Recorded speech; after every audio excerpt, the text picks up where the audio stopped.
Have you ever wondered why the people with the deepest emotional intelligence and the highest cognitive awareness often look like the most lost individuals in a crowded room?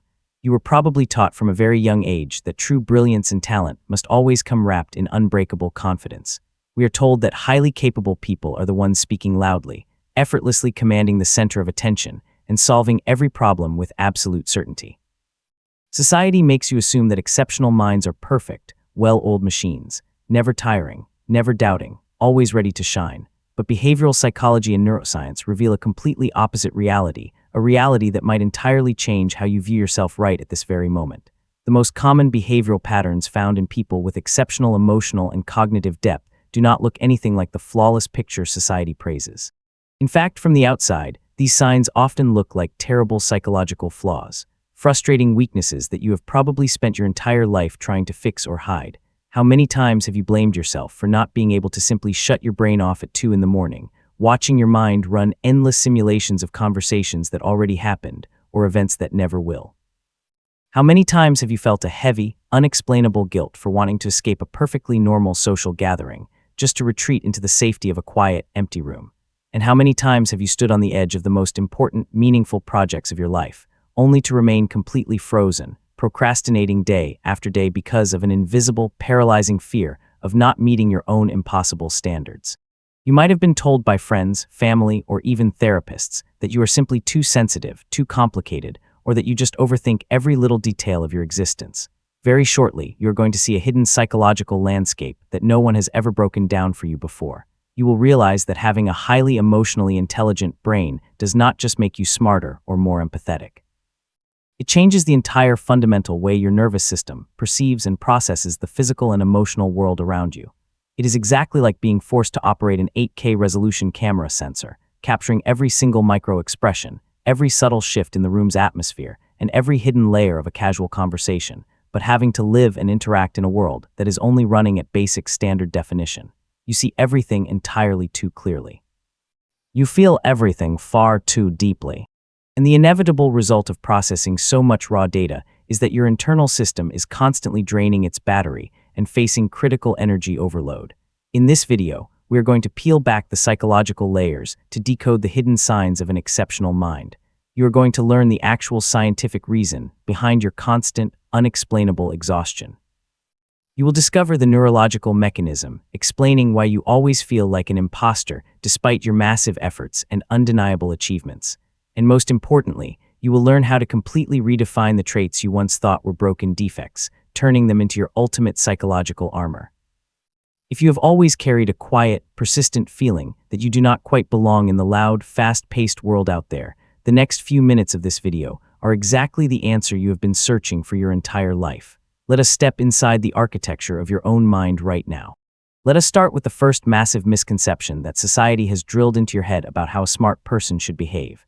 You have been told that highly capable people are natural leaders who thrive in group settings, bouncing ideas off others and absorbing energy from the room.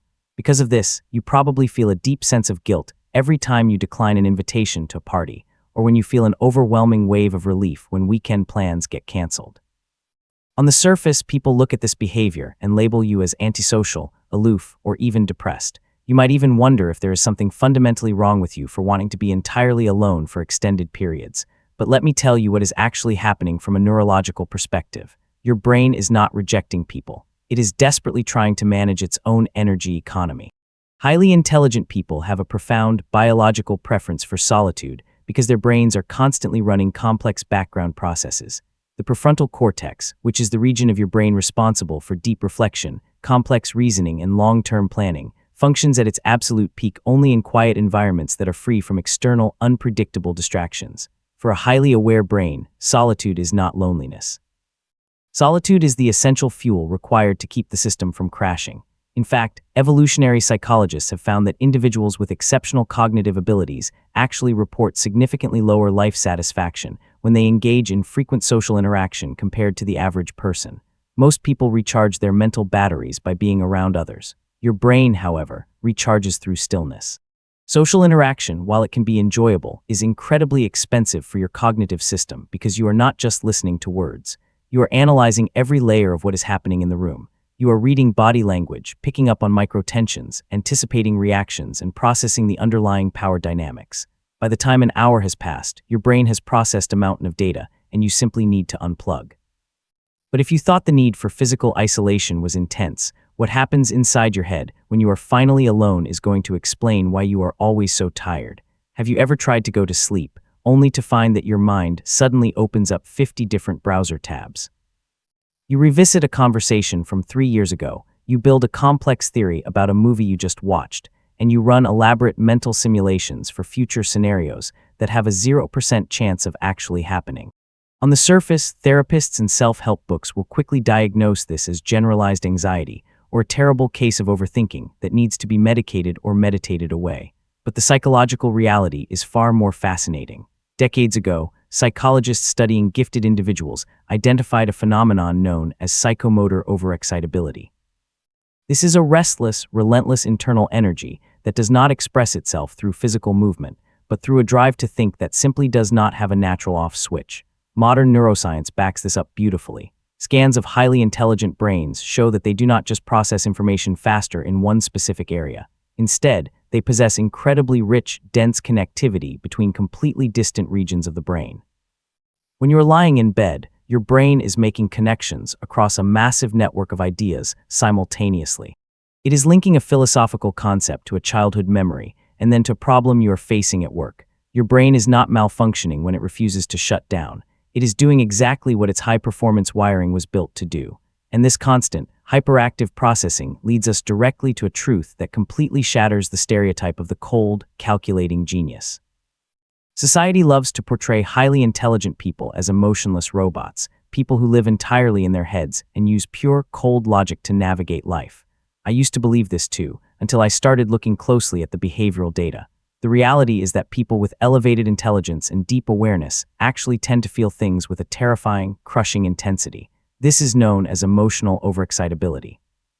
Because your brain processes information at such a high resolution, your emotional sensors are completely dialed up. You are the person who is acutely sensitive to the subtle sadness in a friend's voice that everyone else missed. You are the one who feels a physical ache in your chest when witnessing an injustice on the news, or who gets entirely overwhelmed by the sheer beauty of a piece of music or a well-crafted sentence. Research consistently shows that higher cognitive ability correlates directly with greater emotional reactivity and depth. The reason people often do not see this in you is because you have become a master at hiding it. You know that the world cannot handle the volume of your emotions, so you mask them, appearing calm and detached while a massive emotional storm rages inside you. But hiding your emotional depth is only one part of the invisible burden you carry. Let us talk about a psychological trap that destroys the productivity and peace of mind of almost every highly intelligent person I have ever analyzed. Think about the most important project in your life right now.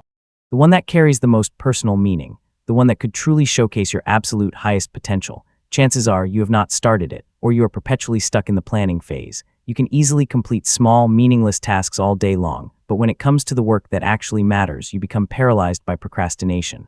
On the surface, you hate yourself for this. You call yourself lazy, undisciplined, or unmotivated. But the scientific truth is that your procrastination is not born out of laziness. It is born out of a phenomenon called complexity awareness. Before you even write the first word or take the first step, your exceptionally capable brain has already zoomed out and comprehended the absolute full scope of what true excellence would require. You can vividly see the perfect finished product in your mind, but at the exact same time, you can clearly see every single flaw, every potential failure, and every tiny way the reality will fall short of the magnificent vision in your head. You are not afraid of failing. You are terrified of the agonizing gap between your internal vision and your external output. Your procrastination is not an absence of care. It is the overwhelming presence of far too much care. The work that never gets started is almost always the work that means the most to your soul. And while you are busy doubting your ability to execute your visions, you are also likely experiencing a strange, deeply frustrating phenomenon in your everyday conversations. Tell me if this sounds familiar. You are sitting in a group setting, everyone is chatting and laughing, and you suddenly feel an acute, hollow sense of loneliness right in the middle of the crowd. You find it genuinely difficult to find people you can fully connect with intellectually. You do not think you are superior to them. You do not look down on them. But conversations about the weather, office gossip, or surface-level events leave you feeling a very specific kind of unstimulated, almost like you are starving for nutrients while eating empty calories. Psychologists call this the problem of stimulus poverty. Your mind requires a certain depth and challenge to feel engaged, and the immediate environment simply cannot provide it. What looks like arrogance or aloofness to the outside world is actually just a quiet, desperate longing for real conversation. You want someone who can take a concept and travel all the way down to the bottom of the ocean with you, without getting scared or bored and swimming back to the shallow end. Because you rarely find these people, you learn to calibrate yourself down. You shrink your vocabulary, you hide your obscure interests, and a massive percentage of who you actually are never even enters the room. This tendency to hold back is also why you probably observe far more than you ever speak. In any new environment, highly intelligent individuals almost always default to watching before they open their mouths. You sit quietly, listening to what is not being said. You map out the social dynamics, noting who is desperately trying to impress whom, where the hidden insecurities lie, and what the conversation is actually about beneath the polite surface. Because you're gathering such a massive amount of behavioral data, you need more time to process it all before you formulate a response. This creates a deeply frustrating dynamic where people assume your silence means you have nothing to contribute, or worse, that you are slow. In reality, you are holding the most accurate, high-definition picture of the entire room. You just refuse to speak until you have something meaningful to add, and when you do finally form an opinion, what happens next completely separates you from the average ego-driven mind. We live in a world where people tie their entire identity to their opinions. Changing your mind is seen as a weakness, a defeat. But for a highly cognitive brain, beliefs are not permanent tattoos. They are simply working theories. When new information arrives, information that completely destroys a belief you previously held, your brain does not experience this as a personal attack. It experiences it as a software update. This is called cognitive flexibility, and it is the absolute gold standard of advanced problem solving. You are not attached to being right. You are obsessed with being accurate. From the outside, people might call you inconsistent or unreliable because you shift your positions. But what they are completely failing to understand is that your mind is running a continuous, honest, unegoic search for truth. The people who loudly hold every single opinion with absolute, unshakable certainty, regardless of the evidence presented to them, are almost never the intelligent ones, which brings us to the ultimate, painful paradox of the brilliant mind. The Dunning-Kruger effect is famous for explaining why stupid people are too stupid to know they are stupid, leading to massive overconfidence. But nobody talks about the high end of the Dunning-Kruger effect. The more deeply you understand a subject, the more clearly you can see the vast, terrifying ocean of things you still do not know. Intelligence does not produce absolute certainty. It produces a highly precise, detailed map of your own ignorance. Because of this, people with exceptional minds experience a degree of persistent self-doubt that the people around them would find absolutely ridiculous. When you say, "I do not know," it is not a performance of fake humility. It is absolute scientific precision. You hold your own output to a punishing standard that you would never apply to anyone else, treating any tiny gap between your performance and your theoretical potential as proof of your fundamental inadequacy. The fact that you constantly question your own intelligence, the fact that you worry you are an imposter who is just tricking everyone, is ironically the most mathematically reliable signature of a truly advanced mind. Finally, let us talk about the boredom. The absolutely crushing, mind-numbing boredom that hits you faster than anyone else you know. You probably have a history of picking up intense hobbies, obsessing over them, mastering the basics quickly, and then dropping them completely. You change career paths, you redesign your routines, and you constantly feel a low-level restlessness even when your life is perfectly fine. People call you ungrateful or flighty. But neurologically, your brain has a baseline requirement for dopamine that is incredibly hard to satisfy. The stimulus that fascinated you yesterday simply does not produce the same neurochemical reward today. You habituate to novelty extremely fast. This restlessness is not a mood disorder. It is a physiological response to an environment that is no longer challenging your processing power. Your brain is not broken. It is just relentlessly running a search program for the deep, complex stimulation it was biologically built to consume. What makes all of these traits so deeply fascinating is how consistently and tragically they are misread by the rest of the world. The person who desperately needs solitude to recharge their mental battery is instantly labeled as antisocial or difficult. The person whose mind literally never stops running complex simulations is told they are just anxious and need to calm down. The one who feels the pain and beauty of the world too deeply is called overly sensitive or overly dramatic. The one who constantly doubts their own brilliant mind looks completely uncertain and weak to the untrained eye.